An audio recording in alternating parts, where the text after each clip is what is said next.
The popcorn bowl sat between us, half empty, still warm. His arm draped over my shoulder, fingers playing with the ends of my hair the way they always did during movies. I wasn't even watching the screen anymore, just feeling the weight of him next to me, the rhythm of his breathing, the small laugh he made when the main character said something stupid. "You're not even paying attention," he whispered. "I'm paying attention to you." He kissed my forehead. Cheesy. "You love it." "I do." That's when his phone lit up on the coffee table. The vibration cut through our bubble like a knife. Unknown number. He didn't reach for it. I watched his face change, not dramatically, just a flicker. A tightness around his eyes. "You gonna get that?" I asked. "Probably spam." The phone buzzed again.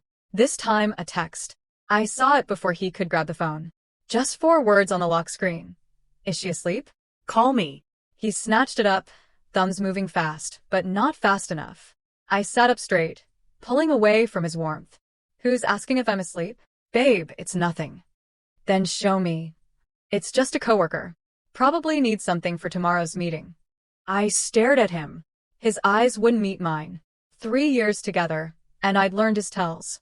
The way he scratched his neck when he was uncomfortable. The way his voice got softer when he was hiding something. He was doing both. A coworker who needs to know if I'm asleep? It's complicated. Then uncomplicated. He set the phone face down on the table, creating a barrier between us. "Can we just finish the movie? I'll deal with it tomorrow." No. My voice came out harder than I intended. "Call them back. Right now. Sarah, please. If it's nothing, prove it." He picked up the phone, stared at the screen for what felt like an hour, then set it back down. "I don't want to ruin tonight." "You already did." The words hung between us, sharp and final. He reached for my hand, but I pulled away. His face crumpled in a way that made my chest ache, but I held firm. Something wasn't right. My gut knew it, even if my heart didn't want to believe it. "Okay," he said finally. "Okay, you're right. I should have been upfront. It's a coworker who's been having a hard time. She reaches out sometimes when things get rough. I didn't want you to worry about it, because there's nothing to worry about." "She?" "Yes, she. But it's not. Sarah, come on. You know me." I did know him. Or I thought I did. 3 years of inside jokes and shared dreams and lazy Sunday mornings. 3 years of him holding me through panic attacks, talking me down from ledges I'd built in my own mind. 3 years of him being my safe place. "I'm sorry," he said, moving closer. "I'm sorry I made it weird. I panicked because I knew how it would look, but there's nothing happening. I swear on everything." His hands found mine, warm and familiar. I wanted to believe him. God, I wanted to believe him so badly. "I love you," he whispered. "Only you. Always you." The tension in my shoulders started to ease. Maybe I was overreacting. Maybe my own insecurities were painting shadows where there was only light. He pulled me back against his chest, and I let him, feeling his heartbeat against my back. "I love you too," I said quietly. We sat like that for a few minutes, breathing together, finding our rhythm again. The movie played on, forgotten. His fingers traced patterns on my arm, soothing and repetitive. I closed my eyes, letting myself sink back into the warmth. Then his phone buzzed again. This time, he grabbed it quickly but not quickly enough. I saw the message. "Please. Tonight." "Who is that?" My voice was ice. "I don't know why she's." "Call her." Now. "Or I'm leaving." "Sarah." "Now." He looked at me with something like fear in his eyes. Not guilt. Fear. That scared me more than anything. He unlocked his phone with shaking hands, found the number and pressed call. He put it on speaker. It rang once. Twice. Then a woman's voice, clear and immediate. "Did you tell her yet?" The phone slipped from his hand, clattering onto the hardwood floor. The woman's voice continued, tinny and distant now. "James? Are you there?" "James." I stared at him. He stared at the phone. Neither of us moved to pick it up. "James, please talk to me. I need to know if you told her."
We cried together then, messy and cathartic. All the words we should have said years ago finally tumbling out. She told me about her therapy, her new job, her attempts to reach out that I'd never seen because I'd blocked her number. I told her about James, about my progress with anxiety, about the life I'd built without her in it.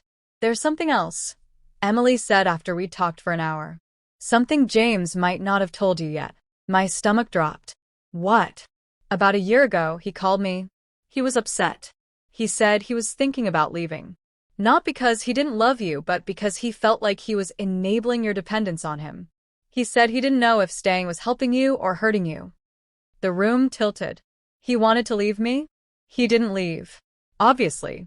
But Sarah, he was struggling too. He felt responsible for your happiness, for your stability. He said it was too much pressure, that he couldn't be your only support system. Why didn't he tell me? Because you got better. You started therapy, made new friends, found healthier coping mechanisms. He said watching you grow like that convinced him to stay. But I think he's still carrying that guilt. Still afraid that if he's not careful, you'll need him too much again. I felt sick.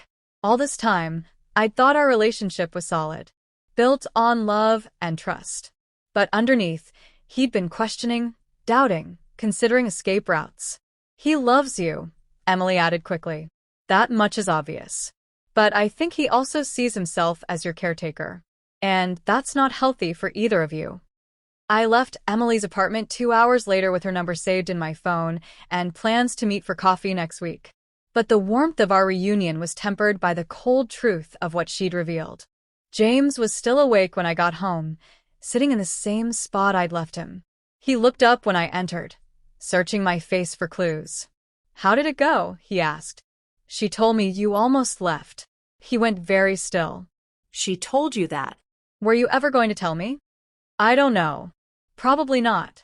It didn't seem relevant anymore. "It's relevant to me." I sat down across from him, maintaining distance. "You've been seeing me as broken this whole time, as something to be managed and protected. That's not fair, isn't it? You hid my sister from me because you thought I couldn't handle it. You almost left because you thought I was too dependent. You've been making decisions about what I can and can't handle without ever asking me. Because I was afraid." His voice rose, cracking. "I was afraid of losing you, either to your anxiety or to my own inadequacy. Do you know what it's like watching someone you love suffer and not being able to fix it? Do you know how helpless that feels? So you tried to control what you could. You tried to manage my life so it wouldn't get too hard for either of us. I tried to love you the best way I knew how. By not trusting me to be strong enough?" He had no answer to that. We sat in heavy silence, years of unspoken fears finally laid bare between us. "I do love you," he said eventually. "More than I've ever loved anyone. But maybe Emily's right. Maybe I've been trying to be your savior instead of your partner. And maybe I've let you. Maybe I've hidden behind your protection instead of learning to protect myself. So, where does that leave us?" I didn't have an answer. Not right then, sitting in our apartment at 3 in the morning with the weight of revelations crushing down on both of us. "I don't know," I admitted. "I need time to think, to figure out who I am when I'm not being protected, who we are when the dynamic is different." "Are you leaving?" No. "But we need space. And probably therapy. Together and separately." He nodded, looking small and scared and human. Not the strong protector I'd built him up to be in my mind, but just a man trying his best and falling short. Over the following weeks, things shifted. I started seeing a therapist who helped me understand my patterns of dependence. James started his own therapy, working through his savior complex. We had hard conversations. We cried. We almost broke up twice.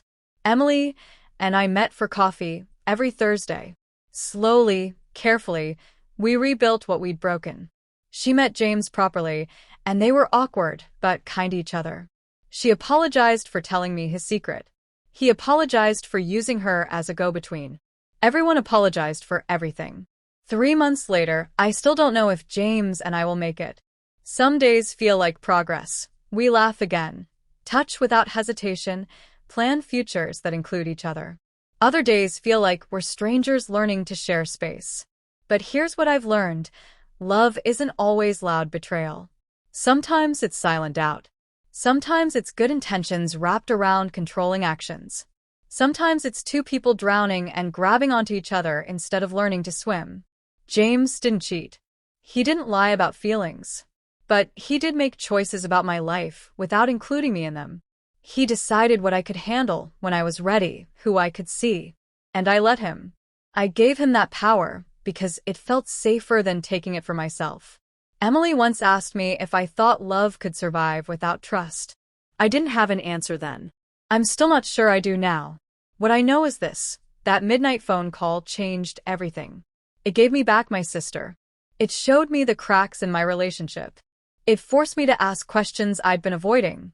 Is love still love if it doesn't trust your strength? Can good intentions excuse bad choices? What's worse, betrayal or control disguised as care? I think about these questions every day. Maybe you will too. Maybe there are no easy answers. Maybe that's the point.